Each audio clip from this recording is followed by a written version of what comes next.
Hello, hello. Week 4, farm to table. How's it going? Chef, everybody, how you doing? Good, good. All right. So, first and foremost, already entering a third of the way into this class. All right. A lot more to cover, a lot more to learn, a lot more to dig deeper into. Tonight's going to be interesting. We're going to veer off a little bit and maybe find out some things that didn't really think about when we came to restaurants and sustainability. Okay. Any questions, comments, observations, or things that they would like to share with the week about regarding the week 3 assignment? Anybody? Issues, excellence.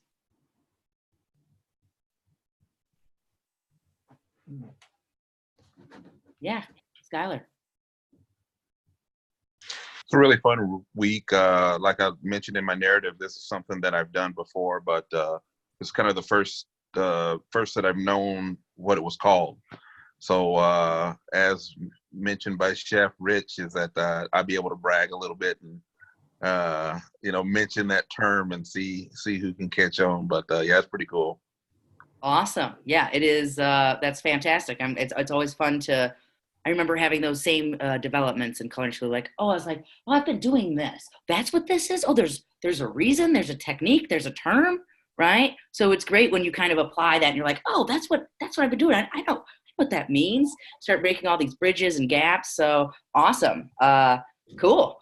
Yeah. Now it's time to try it out on different proteins, right? If you haven't already. Cool. Anybody else?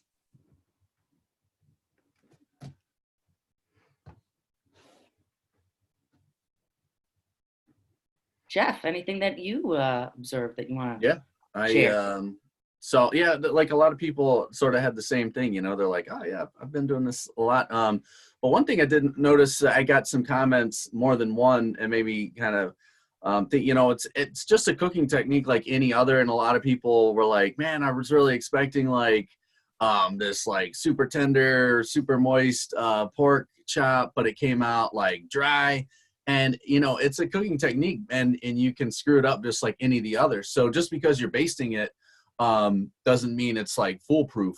You still got to temp that piece of pork. It's going to be great if you pull it off in time. If you cook it to 180 degrees, whether you baste it or not, it's still going to be overcooked and dry. So it doesn't relieve the pressure of having to still cook it to the right temperature. It just, given the right, if you do it right, it does work out well. So, but just a couple other things, just talking about plating up, plate ups for people and stuff, trying to get people hyped up about putting some creativity into plating up their food.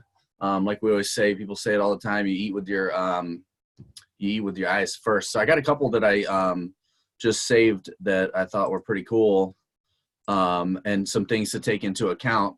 One of these, like when you start out, I remember when I was in the industry, prepping for service, I always had the final presentation in mind as I started to do the prep for the dish. So this was one that somebody, turned in, like they went ahead and they Frenched their, the bones on the pork chops, because it makes a killer presentation. This is where the presentation starts, is like in the prep and having your mind kind of that game plan. And then this is what it came out to in the end. And I think it looks super nice. It gives it a great presentation. That's nice color on the plate. It looks super fresh. And one thing I tell people a lot, focus towards the center of the plate. You want to keep the outside plate, clean. You stay away from the rim. But you can see even coming down to some of these, it doesn't have to be crazy, when it comes down to plate ups. It's the simple things, the freshness of it. Like this, it's not crazy intricate, but just having some color on the plate really just changes it up and makes it interesting. And some people came up, did some sauces and stuff, and it's like I said, it's just all about getting some nice color on the plate. And here it can be super simple and fresh looking. So it's just something I think it's worthy of putting some attention to as you guys are getting ready to go out on internship or externship, and really starting to get excited about the way your food looks, because you're learning all these cooking techniques and stuff. You could make the best you know, the best pork chop you've ever made. But it really, it starts with the presentation when people look at it. So if it doesn't look great, it's sort of going to be an assumption that maybe it's not going to be great. So that's pretty much it. Awesome. Chef, I actually have a request. Can you bring those photos back up? I want to ask class a question. Yeah. Thanks. First of all, beautiful presentation, everybody who's on that screen right now. Now, maybe just click through them once again. I want you to look at all of these plates and tell me what are some things that you notice about this, right? Chef was talking about color, definitely. What else? So look at, let's, yeah, take a minute, couple seconds, look at that, check out the next one. You want me to keep moving on? Yeah, keep moving on. Let's see. Yeah. All right. Awesome. All right. Great. Keep going. Perfect. All right. So what do all of those plates, what are some of those things that those plates have in common? Yeah, Skylar. They're all uniform, and then it also looks like the plate is kind of designed to what they made. So it, you know, like Chef said, everything's kind of in the center, and the styling of the plate's not just a basic plate, or it's a basic plate, but it's kind of conforms to what they made. Awesome. Great observations. Perfect. Yeah, Skylar. I also see in the chat height and a creative different look, bit unique. What else? What's another really, really important thing? This is how we start thinking about plating.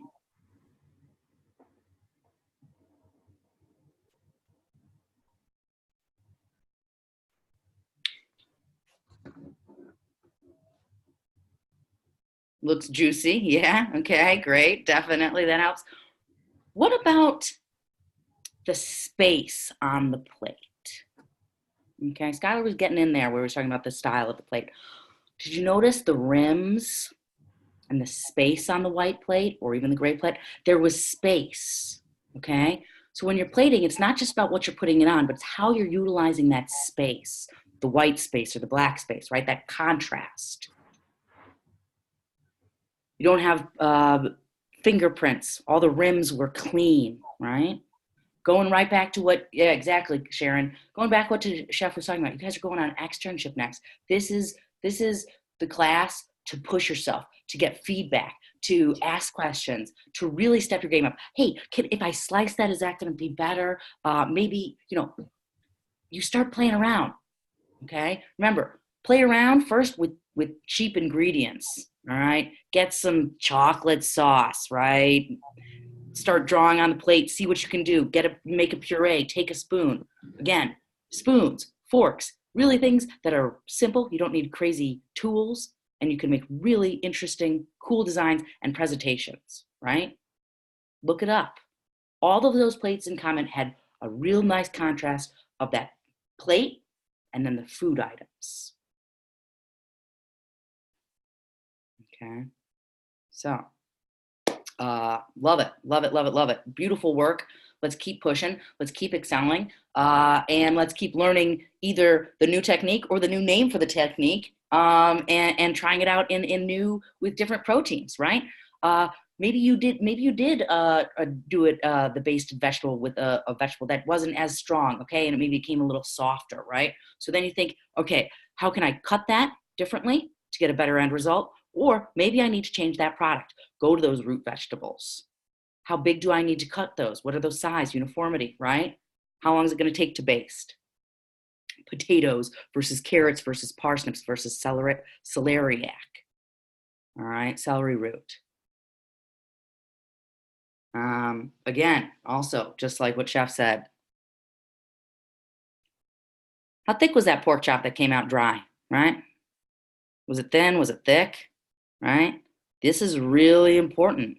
If you're gonna try and pan-based fillet of fish, and you've got a really thin piece of tilapia, what's gonna happen there? Good chance of being overly saturated with oil, right? One thing I also mentioned to some people, when I was talking about temping it with your thermometer, I mean, the way I learned way back in the day when I started out, with that pork chop, stick your thermometer in it, see where it's at, and then give it a press with your thumb. When you get on the industry, that's the way that your telltale sign. You're going to have to learn how it feels by your touch. So that's how I would kind of correlate it. I would temp it, and then I'd give it a push. And then I started to realize what like a medium pork chop would feel like as opposed to a mid well and well done. So that's kind of a good way to teach yourself is, correlating what you feel to touch to that thermometer. And it takes practice, but if it's overcooked, it's overcooked. Exactly. All right. Cool. Awesome. Well, let's keep moving on. So week 4, we are heading into sustainability. I'm going to pull up the class page. I've been sending out some articles about some things to get your mind rolling about sustainability, resources, etc. I hope you're reading those interesting articles and enjoying them. They are there. I am sending you stuff that is up to date, right? This is what's happening in the world in the restaurant industry and how it's going to impact you, your future, et cetera, whether it's your own place or a place you work at. All right, here we go. Are we here? We're here. All right, cool. So week 4, obviously, hope you guys are still enjoying these slides. Do check them out because got a lot of good information. This is where you're going to find, I'm having a little issue with my lineup right now. Cool extra links that are going to help you, right? Because sometimes the research materials are great, but they're just, a little too brief. So I'm going to pull up this slideshow later on in class and go over it with you, so we can just kind of wrinkle out some of the, iron out some of the wrinkles there. All right. We're talking about food waste. We're going to get in these links. Like I said, you click that. Oh, this is not. I need to fix something because it's not linking. My apologies. I'm going to fix that. Been having some issues with that, so my apologies. Anyways, well, that's a bust. So I got to fix that. But I'll pull them up and then I'll send them out to you guys. So when we look into our research materials, here we go. You'll see the one link here is what is sustainability and why it is important. All right, why is it important? The first thing which you should notice is, if this will load, this is really talking about the overall, okay, objective and definition of what is sustainability, right? It's put on by environmentalscience.org. So it's overarching. This is not specific to restaurant industry. That is why the information that we're going to talk about today is going to pull you in and see how it's all connected, right? Sustainability, though, pulls on some major pillars, okay? 3 pillars: economic development, social development, and environmental protection. All right. What do we know? What do we know about what the word sustainable means? What does sustainable mean?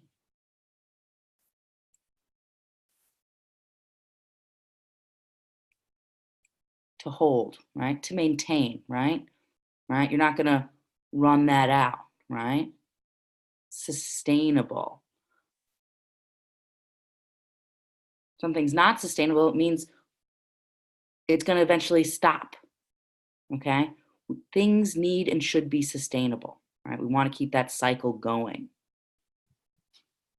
Economic development, right? What's good for the community, right? Sustainability, growing, increasing your economic development, increasing that community economic growth.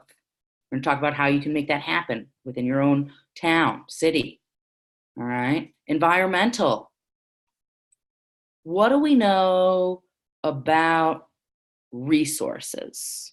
What type of resources do we use, right, that come from the earth, planet, and that we use every day in restaurant and hospitality industry? What are some of those resources we use? Water. Yeah. What else?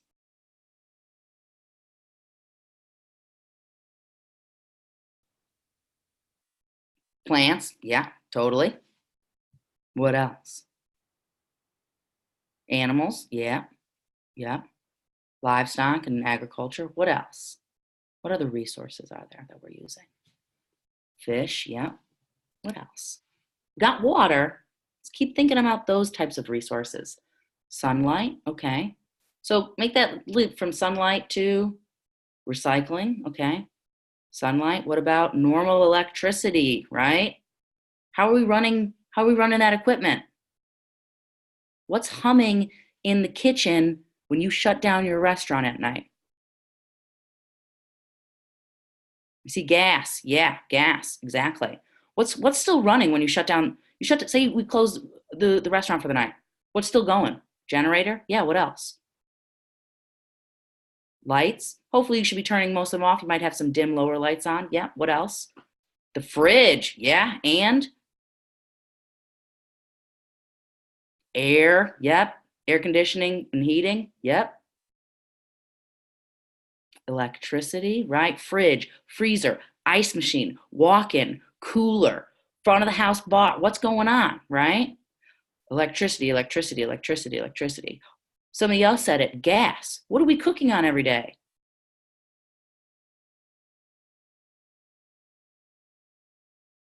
Metal, wood, yeah, okay, stovetop, right?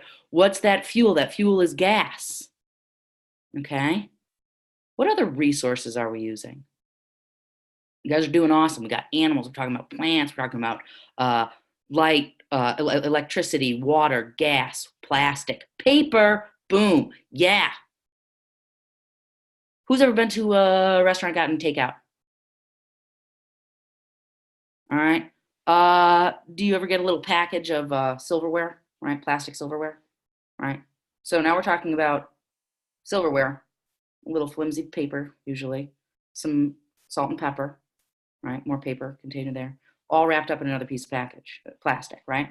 That then is going to get put in another bag and maybe another bag, which is then in there with maybe a few packets of ketchup and all the plastic containers that are also, or styrofoam, or reusable, recyclable, bamboo made to go containers, right? Woof, starts to add up, right? What else is so important that we're using? And we're using paper all the time in the kitchen. What do you have to do? Napkins, yeah. What else? Skylar. Or receipts. Receipts, yeah, great, totally. You're right. Yeah. What else? In the kitchen. Ticket orders, yeah. What are we doing? Washing your hands, right? How many napkins? How many paper towels are you pulling off? Right? Um, hold on one second, Derica. I will come into with that in just a second. All right. So we're starting to think about a lot of resources that we're using, right? Every day. Those are costs that you're just going to have, okay? Unless you start saying, hey, you know what? We're not doing a takeaway. We're not doing plastic silverware in a bag anymore. How do we think customers are going to react? Are they going to be okay with that? Could it be on a request basis, as requested basis? Maybe you're taking that home or to your office and you've got your own forks. You don't need that. Maybe you do. Maybe you're on the run and need it. What about straws? Has anybody heard any of the recent past 2 years about straws in the news? Anybody?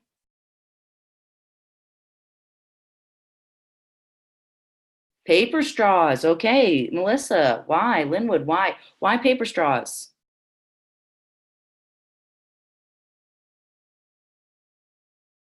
Charge extra for takeout. That's great, Skylar. Now they've got aluminum straws. You're right. Now they have bamboo straws. Now, not to put down anybody who's using paper straws. I support that. I think that is a good transition from plastic. But has anybody noticed what happens with those paper straws?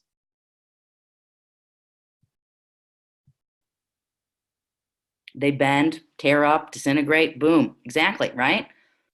A little soggy. That's not appealing to me, right?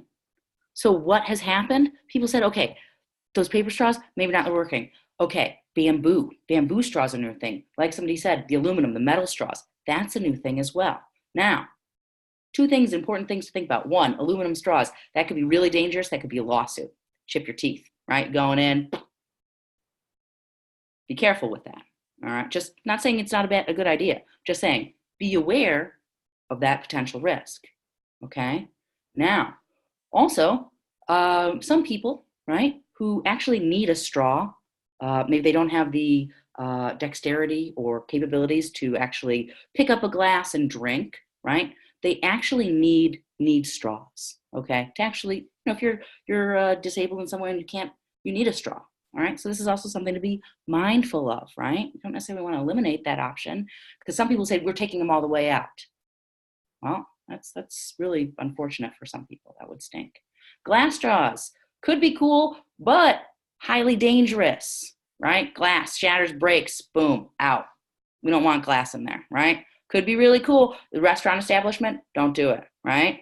Safety first, okay? But I like where you're going. This is exactly how inventions and ideas happen, right? So they were out with plastic straws. Then came the paper. Now coming bamboo. Oh, edible straws. Yeah, guess what? Has anybody heard of the edible utensils? There's a guy in India who's literally making edible spoons and forks. And it's a compressed grain. It's extremely hard. It's rigid, but it holds its shape. And in the end, you can eat it. I was gonna say there's a place near where I live. This guy buys everything sustainable, and all of his plastic silverware, it's all made out of corn, all recycled. It's super bizarre, and you would have no idea. But yeah, it's all biodegradable. It's easy to, it can go back to compost. So it's pretty cool.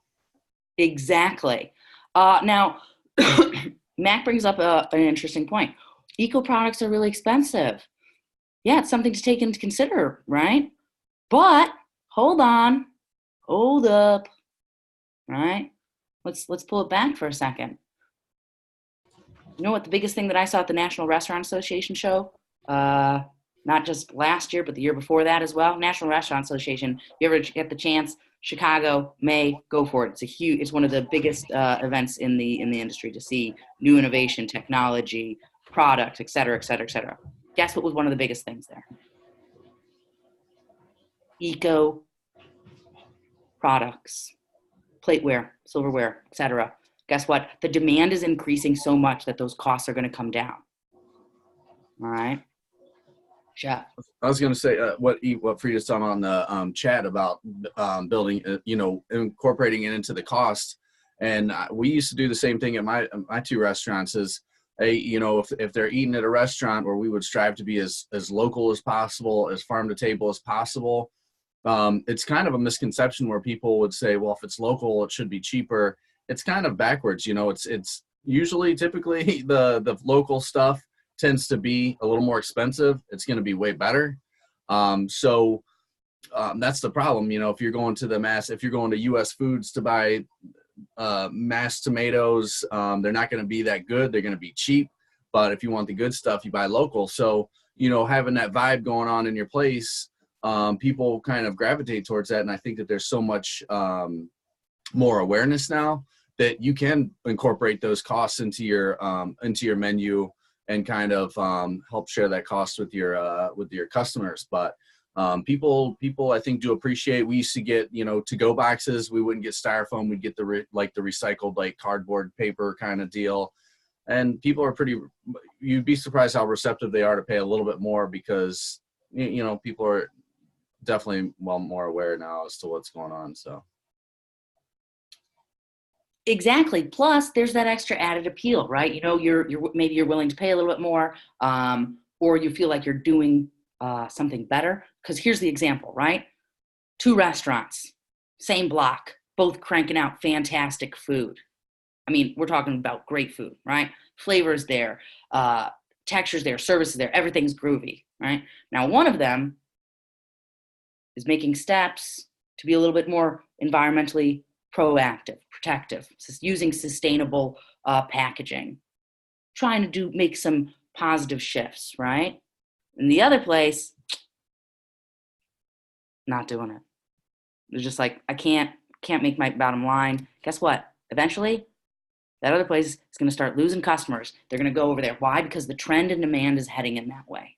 So Derica brought this up about the article that I sent out about China's new policy, right? That will be banning single-use plastics by, I forget which year exactly it is, but, okay, this is how that will happen. And this is how it kind of impacts it. There are a lot of, major fast food companies and food restaurants and industries that are located in China, right? How are they're going to have to abide by those laws, right? Just because there may be an American chain doesn't mean that they don't have to abide by Chinese laws if they have owning and operating an establishment within China, right? So if they can make that happen in China, why can't we make that happen in the US? Okay, it's going to change. It's going to change costs, right? There are going to be costs and variables that are going to change. They're going to fluctuate. These are things to stay on top of and ahead of. Okay, I'm going to pull this up, and This was in the slide, the big slideshow that I was going to show you, but I'm going to send this out and just pull it up right now. So here's a little bit of this, right? This is, right? This was last year, right? Or June, about 6 months ago. But it's talking about how it's going to be changing global recycling, right? The population of China is huge. What they're consuming is huge. Look at some of this diagram, okay? Global waste plastic exports to China. China originally said, hey, yeah, well, they were taking other countries' plastics waste. They filled those landfills up, right? So what do? How do we stop it? Do we reduce plastic consumption? Yeah, we try to do that. Do we also figure out what to do with that waste? Of course. Tons of factors that are coming into play, right? Again, there's that micro level, micro level and macro level, okay? Where you're looking at how do world events impact you as a potential business owner and operator? Making bottom lines, trying to follow trends, stay relevant, stay within the demands, meet legal laws, right? Make those changes, right? Things to start thinking about. All right. What other types of resources are we using?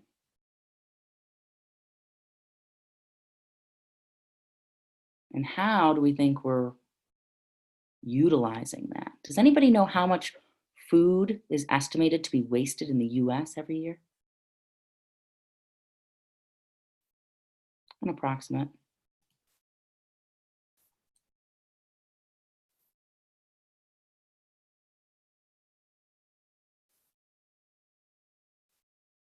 Too much? Yeah, throw out a percentage. Come on, don't be shy. We're all friends here now. Come on.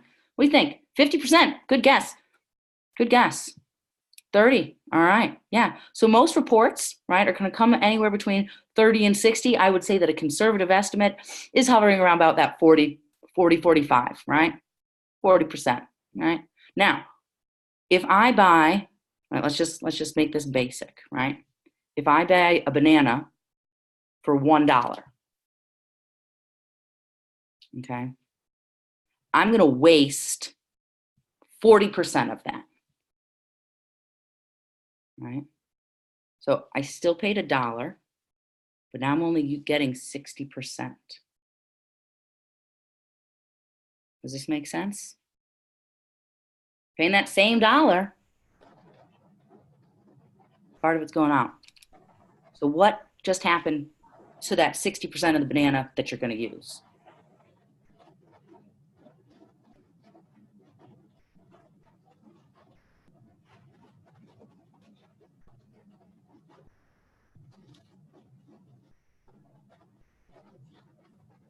Peel would be incorporated into part of the waste. Of course, some products are going to have higher food waste no matter what, depending upon their natural casing. Depreciated in cost, right? So that 60% of that banana, you lost money on it. Exactly, right? You're getting only 60% of the banana when you paid for 100%. So what happens in a restaurant when you order food and you make too much and you can't sell it fast enough? You lose money. Yeah. What happens to that food? What are some options that can happen to that food? Trash? Yeah. It's a huge one. What else? Donations, employees eat, freeze it. Compost, sell to hog farmer, food banks. Great. You guys hit them off. That's exactly right. You have to start thinking about how can you at least start to reduce that food waste? Can you turn it into compost? Can you get it to a hog farmer, right? Who's going to turn that, put it into slop, and then guess what? Maybe you're going to get a better deal on those pork products when those little hogs are ready for slaughter, right? Now you're going to get a cut. I was gonna say I just saw this thing. It was a cool documentary about food waste. Like I just looked up. They said in a year in the United States, 133 billion pounds of food waste in a year. And they what this documentary was, they went to Las Vegas, where is food on a whole different level from a volume standpoint. And so what they're trying to do is eliminate food waste. And one thing that this one casino is doing is they have these huge blast chillers, like these deep freezers. And so they were talking about all these buffets, how much food just comes back and usually just goes in the garbage. So what they're doing now is they've set up a system, they wrap it, they freeze it. It's still within safe guidelines for eating. And what they're doing is they've set up a system for like homeless shelters and stuff. And they create weekly menus, and they can go on and order like menus that they want to serve throughout the week based on all these leftovers. And then with some of the other stuff, they were sending out to these huge hog farms that are out there, and these guys were just pureeing everything into like this slop and feeding it to these pig farms. That so it's just an interesting thing to see, what ways that people are starting to find a better way to get rid of food waste or save it or be a little more smart about it. 100% right. All right. Now, something to think about. I'm going to pull up some graphs for you, but I want you to start thinking about what could a potential problem be of donating food? What do you all think? What could be a potential problem there?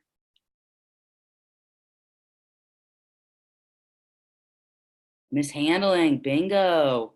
Yeah, exactly, right? Time and temperature abuse, somebody getting sick, right? That is why a lot of these things, that's why Chef was talking about, they have a blast chiller, right? They're bringing that food down to temp as fast and as quickly as possible to get that in safe temperatures, to get that then probably maintained in that temperature and then distributed elsewhere, right? So we think about transportation and time and temp, those things should not be violated. Now, what's important here is you must check your local state regulations, but food, they made a new law, I think it was like 10 years ago at this point, that said food donated in good faith, right? Saying, hey, this food is good, it's expired by our standards because we only want the freshest going to our customers, but it is still totally edible. It's been maintained in the correct temperatures, and it is wonderful food, right? If I donate that in good faith, right, I am not, as a company, a business, held legally responsible for that. It was donated in good faith. They created a loophole. Otherwise, what you have is, oh, I ate this food from this store, and now you've got a terrible name because you've been targeted with food poisoning, right? You don't want to risk that because guess what? Food poisoning, really bad for your business, right? Am I saying, right? Okay, you don't want that. Okay, whatever reputation, that little thing that sneaks out. So donated in good faith. All right, here we go. I want to pull this up. Look, dang, this class always goes by so darn quickly.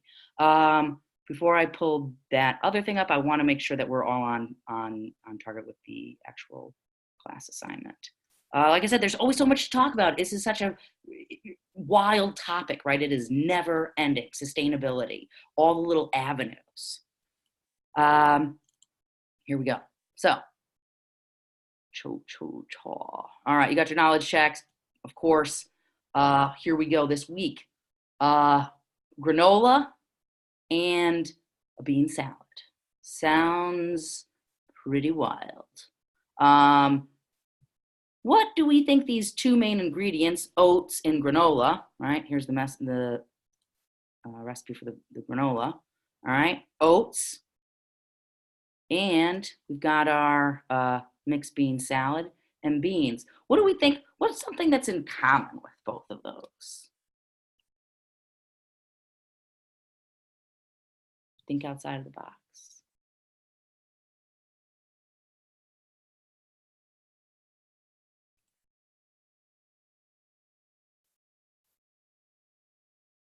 Fiber? Yeah, that's great. You're totally right. What else?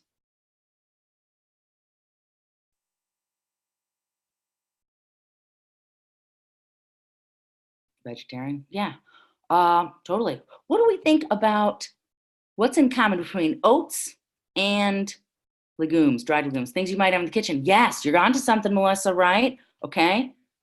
What do we think difference between fresh produce and something like these two, dried legumes or canned legumes and beans and oats, right?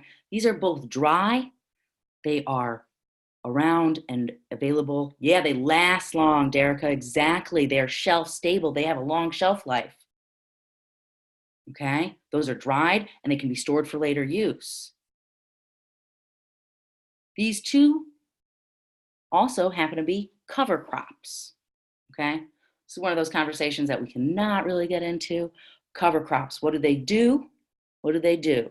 Cover crops. You put them on land and you rotate your crops to add nutrition back into the soil. Okay, that's what a cover crop does, right?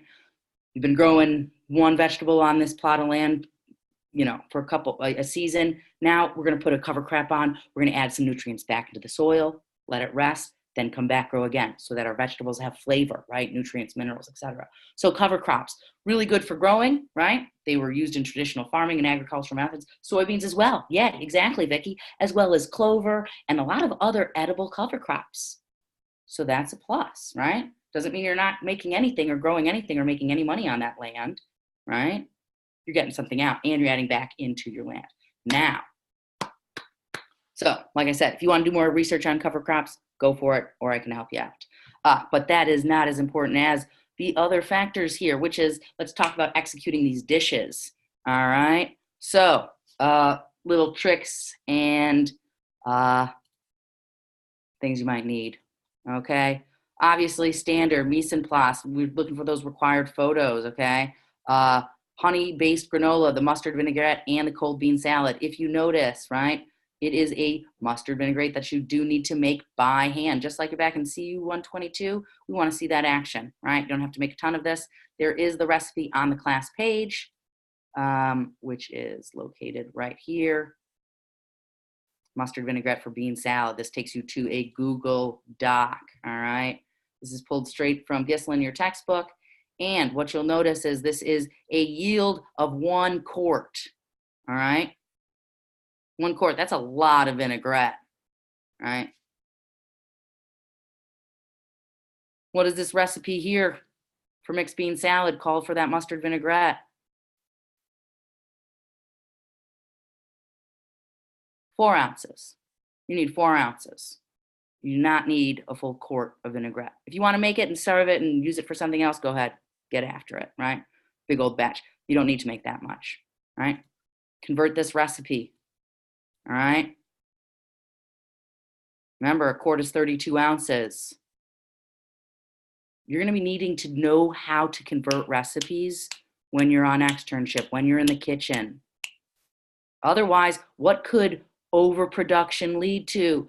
Food waste, right? Making too much. What are you going to do with that? All right. The mustard vinaigrette variation is right here, by the way. By the way, also, you're really just doing is adding a little mustard into that basic vinaigrette that you already all know. We do want to see that emulsification. All right. It's important. All right. We want to see it, what it's like after 1/3 and 2/3. Okay. We want to see that proper emulsion. Now, hopping into the bean salad. Boom. Who remembers what we talked about in week 2 with gazpacho? Tomatoes, concasse, rock it out, right? This is exactly concasse. Peeled, seeded, in small dice. Work on that concasse again, all right? Better texture. Now, something really important to look out for here. We want to see that small dice on the tomatoes. We want to see that brunoise on that red onion, all right? Still in culinary school, still should be working on executing those knife skills, right? Because why? What's the reason for having a brunoise red onion in this bean salad? What does anybody think?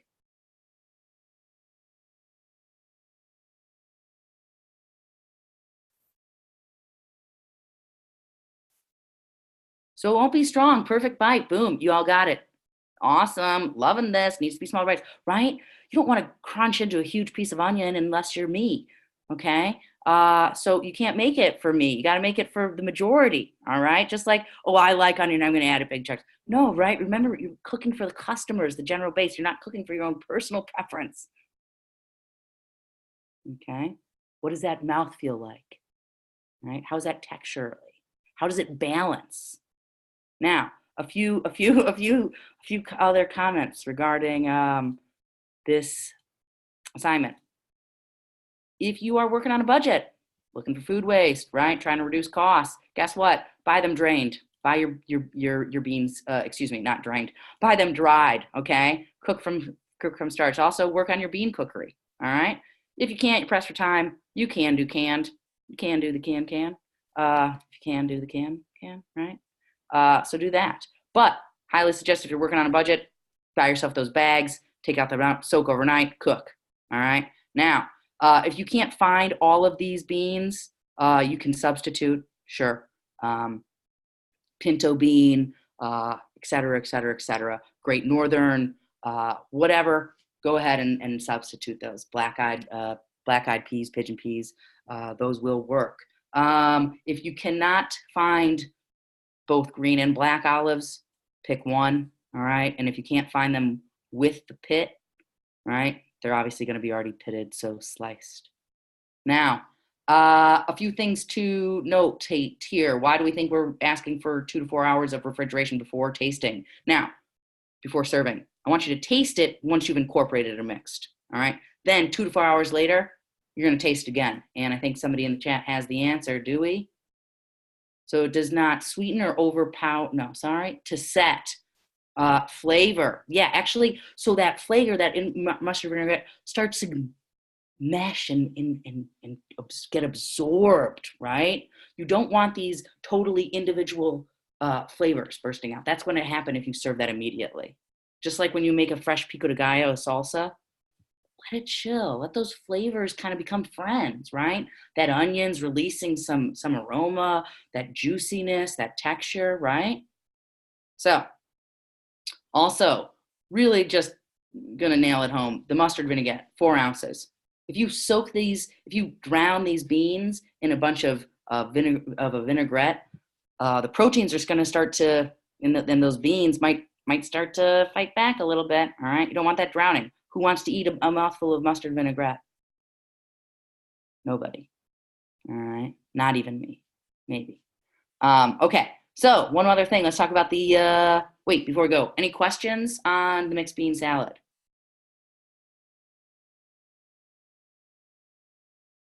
All right, honey granola, let's hit this up. You are making a hard, crunchy granola. You are not making granola bars. You are not making Nature Valley granola bar. You're not making Quaker Oats granola bar, all right? This is a hard, crunchy granola that would typically be served with yogurt, on a buffet spread, breakfast buffet spread, could be used as a garnish for a dessert, right? Got that sweetness. Few tips on how to reduce costs on this. If you do not have almonds slivered and chopped, you can substitute another nut, okay? If you don't have golden raisins, you could use regular raisins. Those are really easy, or dried cranberries, something like that, a dried fruit. You want it small. Otherwise, this is extremely straightforward. You're going to coat those oats, and then big important thing is you're going to watch this. If the edges are getting a little too dark, Make sure you're moving it around. Remember, oven's heat. So those edges are going to get cooked faster. Mix it around so you get even cooking. Then make sure it cools down to room temp before you store it away. Otherwise, what's going to happen? Yes, Frida, you are correct. Sometimes dried fruit does become hard when it's cooked. Moisture, exactly, Elizabeth. Yeah, if you throw that hot granola in a container, you're gonna lose all that hard work that you did. Just slowly, yeah, it gets sticky. It gets just is not gonna be a crunchy, delicious end product. Okay, so that's pretty straightforward right there. Does anybody have any questions regarding the honey granola recipe? No. All right. We're rocking and rolling. Can you put it in the fridge or freezer? No, you don't want to do that. You know why? Moisture. You're gonna get it. It's gonna happen. Temperature drop, temperature change, right? Granola, cool it down. It should be nice. It's gonna be toasty. Tight, sealed jar, container, room temp, stored at. All right. Excuse me. I know you have to do both, and technically all three. Make that mustard vinaigrette for the bean salad, and make that honey granola. These are pretty quick cooking recipes. There's not a whole lot, so knock it out. You can rock this out. Remember, you're going to be multitasking, do a lot of things when you get on externships, so start getting ready for multitasking. What I would say, hey, that bean salad needs to sit for 2 to 4 hours before it's even ready, before I'm ready to serve, right? What should I do while that bean salad is sitting? Make the granola, right? Multitasking, order of operations. Gotta start thinking about this constantly. You're basting, right? Even from last week. Are you starting that meat or that fish or that steak first? Or are you starting those veggies, those heavy big root tubers first? Where's your timing at? Right? How are they going to come out? Obviously, you don't need to sync up your typing for your timing for serving granola and mixed in the mixed bean salad, but it's about utilizing that time. Okay. You do not have to make a dessert for the granola plating. However, if you want to, go for it. But even just a beautiful mixed berries, some yogurt, something like that, granola could be awesome on top of ice cream as well, right? But yeah, make it look nice, right? Step it up. Use that creative energy that you've got, right? How are you presenting that bean salad? Are you going to set it on a plate and have all that mustard vinaigrette kind of draping around? Or maybe a bowl is a little bit better, right? Maybe you're putting it in a lettuce cup with lettuce cup in that bowl and that bean salad on top of there, right? Maybe you are. Maybe you're adding a little bit more fresh garnish on top of that bean salad. Maybe you're serving it with some crusty baguette on the side, right? Chef, anything else that I think I'm good. Okay. I am just going to show this one thing, and then I'm going to cut everybody free. Let me just pull this up, see if I can get it going on. Should do the trick. And we are in, more or less. All right. So I'm going to send this out. I'm going to get that slideshow fixed. Sorry about the link issues, but this is just to get you maybe excited. Like I said, the NRA, National Restaurant Association, if you don't know about them, look them up. All right. This was taken from the NRA magazine on sustainability for 2018. So I got to get refreshed for this next year. But look at this. Let me just make this a little bit larger. Shooters, if I can. Hold on. Sometimes I stink at this. Why is this is not increasing in size? But I'll send this out and you can take a look at this. Restaurants, how do restaurants manage food waste? What percentage of restaurants recycle? Okay. How do they manage energy and water? Okay. How do they track food waste? Who tracks food waste? How are they doing it? All right. Reasons why they do or do not. Do they have the facilities to process it? Do they have composting? Do they have a hog farmer that they can donate it to? Right? Or do they not have that system set up? A lot of places don't. Okay. Composting. Keep on going. There's just a ton of information here. I'm going to send it out. water saving equipment, low flow toilets, low flow wash sprayers, right? How much water were we using when we're washing all those dishes and first we're rushing it down, right? So start to think about these things. And last, I think I just had one other thing I wanted to show you guys, and then we're done. Right.